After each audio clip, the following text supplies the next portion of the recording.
నమస్కారం. సుప్రభాత గంటారావానికి స్వాగతం. ముందుగా ప్రధానాంశాలు. మద్యం ముడుపుల నెట్వర్క్కు మాస్టర్ మైండ్ మిథున్ రెడ్డి. 7 గంటల విచారణ తర్వాత సిట్ అరెస్ట్, నేడు కోర్టుకు తరలింపు.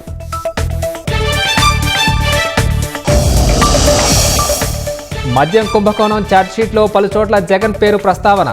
కొత్తగా మరో 8 మంది నిందితుల్ని చేర్చిన సిట్ అధికారులు.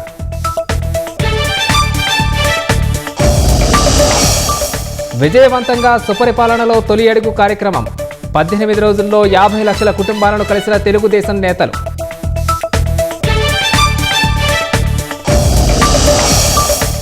ఈ నెల 24న బంగాళాఖాతంలో అల్పపీడనం.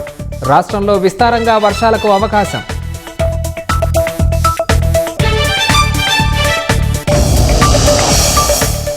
వియత్నాం తీరంలో మునిగిన పర్యాటకులతో వెళ్తున్న పడవ. 34 మంది దుర్మరణం, 8 మంది గల్లంతు.